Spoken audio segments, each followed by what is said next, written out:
Question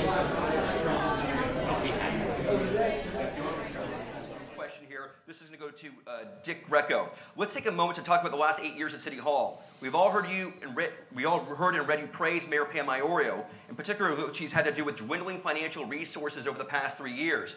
But I'd like to know something that this administration has done over the past 8 years, some action or some way of doing business that might be different in your administration, something that Iorio did that maybe you would have done differently.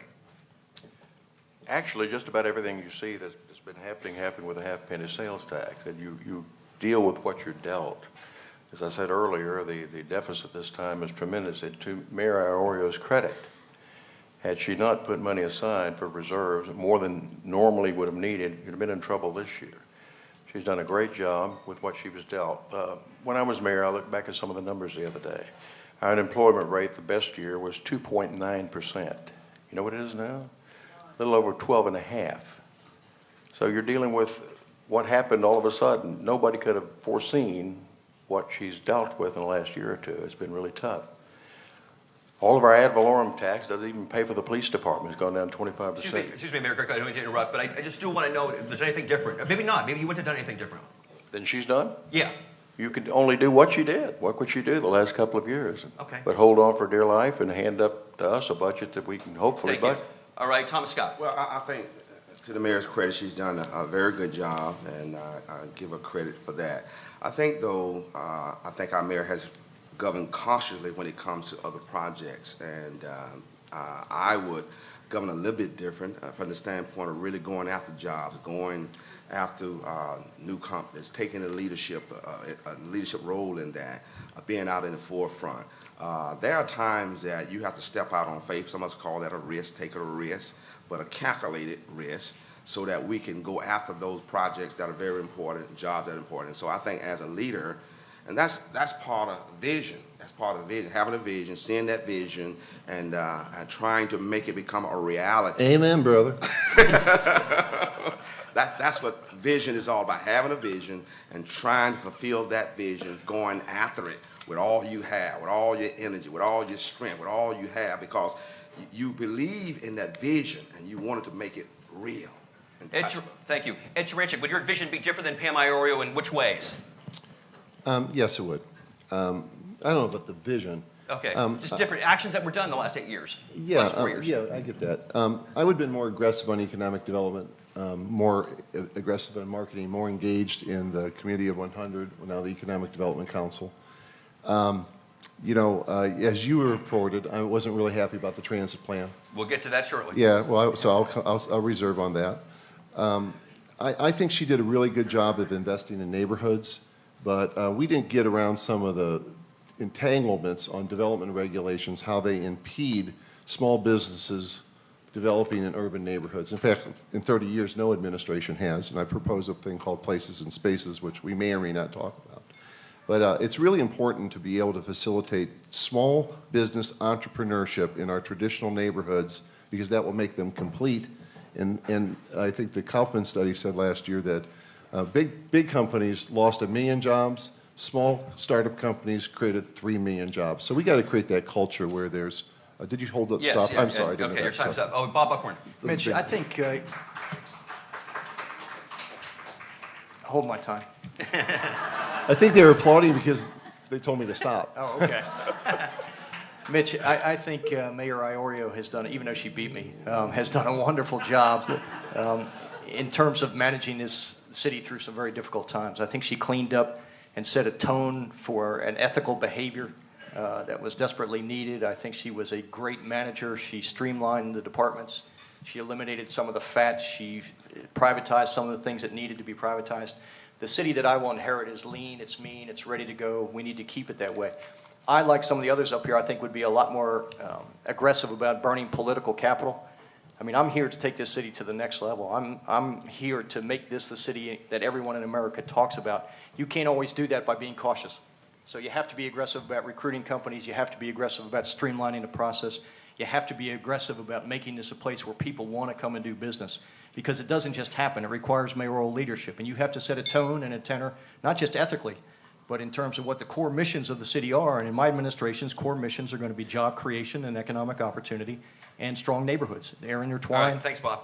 All right, Rose Ferlita. Thank you. Let's call it like it is.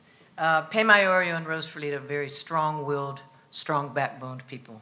We disagreed on policy, we disagreed on procedure, but where the common denominator was is certainly the integrity that this administration has is not to be challenged.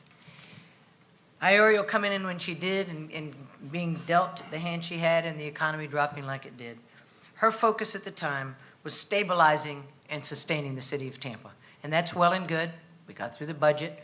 We know that we have to do some things differently, but she put us where we needed to be. I've got 44 years of business experience, corporate and small business.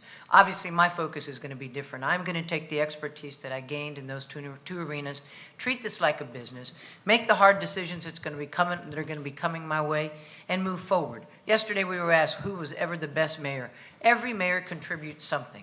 What you like, you take and continue forward. What you don't, you stop. But I don't think there's any benefit to criticizing, so that's my response. All right. Understood. Okay, let's go to the next question. This is going to go to Tom Scott. We're going to talk about water here. The city currently dumps, and I've seen different numbers on this, 55 million to maybe 65 million gallons of wastewater into the bay. Reclaimed water is only going to a select group of citizens in South Tampa. I'd like to ask your thoughts about water, and specifically a proposal that City Councilman Charlie Miranda floated about a year and a half ago, and that's instant potable reuse, or IPR, which critics dub as toilet to tap. But other communities in this country are doing, Orange County, California being one of them. Do you know much about it? Do you support looking into it more, or do you dismiss it? No, I actually voted for it. Okay. Charlie brought it to us that we need to explore that. I think that we moved to the point that we have to explore all options relative to water because it's very important. In fact, I was at a meeting, a luncheon a couple of weeks ago with the consulate from Israel, and he's talked about how they are now 100% on desalination water. Period, and a lot of things they've done. And so I think we got to look at that as well. So there's several options. I think what Charlie's talking about is you have to look at that, but also desalination. When you have a nation like Israel, who now is 100% desalination, then we need to be finding out how they did that and bringing them here and talking to them about that. And so we have to consider all options relative to water, because water, as we continue to grow, it's going to be a very important commodity for this community. And Taranchik.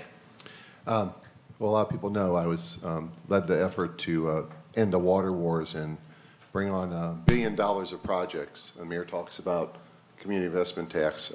When we retooled West Coast to Tampa Bay Water, part of that resolution was selling $750 million of bonds and rebuilding the system. One of the issues is always about reusing Hookers Point water. People may not know it, but it is a major source of nitrogen point loading to Tampa Bay, which is a major pollutant, and you need to get that out of the bay as soon as you can. The question is what to do with it. I think that, first of all, it's a question for City Council and the mayor to decide, and you do not put it on the ballot, because that's what you have a republic for. It's a very technical issue.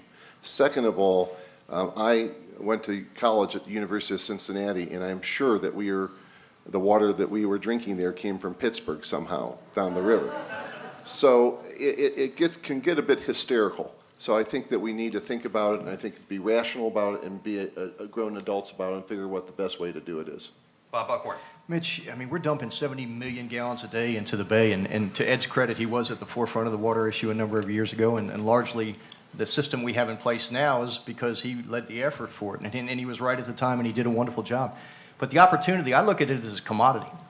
It's 70 million gallons that's going into the bay right now. We need to find a way to extend the STAR program, which Mayor Greco started. It was the right thing to do, to beyond South Tampa. So we don't have to use potable water to sprinkle our lawns. I mean, Rose and I are lucky enough that we live in neighborhoods where we have access to the STAR program. It works well. It depends on what you want to pay for it and how much you want to use, as it should be. We need to lower the rates so that the reclaimed water is less than the potable water to give people reasons to use it. We also need to look at it as a commodity to either buy, trade, or sell with other jurisdictions. It makes more sense to find a way to make money on it than it does to put it in the bay where you add to that nitrogen load that Ed talked about, even though it has done a wonderful job helping to clean up the bay by introducing that in there. But it's a commodity. We ought to find a way to deal with it. Rose Ferlita. The process that Charlie Miranda's talking about has been done in other parts of the country. Oldsmar, just a small community of Oldsmar is doing it, but they're doing it with a lot of grants. Reverse osmosis is very expensive, putting that aside. The STAR program was badly marketed as far as I'm concerned. I have always used reclaimed water from the point that it was available. It was difficult to get installed. A lot of people walked away. It's very expensive. I don't get any breaks from using it, but it is the right thing to do. In terms of the excess water dumped into the bay, that's something that's very irresponsible for generations to come. Sometimes in the city of Tampa, they think that that's an asset. It is not. It's something that we need to deal with. Moving the reclaimed water further, it's too expensive. We can't do it. So what we need to do, and what I will do, we lost out, Hillsborough County lost out, not working with specific utilities that were willing to pay for the infrastructure so that they could use the reclaimed water, take that off our hands and negotiate a contract. And guess what? The end result of that would be there would be more potable water that we could use. Makes sense? Partnerships, partnerships, partnerships. Dick Recco. The reason you're able to ask the question, because many, many years ago, I got the federal government to fund the tertiary treatment, dumping 70 million gallons into the bay. I remember when they opened the plant, I was invited out to drink the first glass. I did not show up. It counts for your But- long life.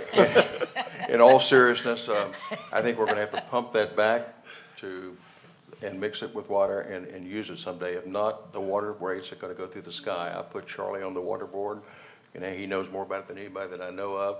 When I took over before, the STAR project we did, the river was forming a vortex where the water was coming in because it was so low. We fixed that. We put in deep well injection. We did a number of things.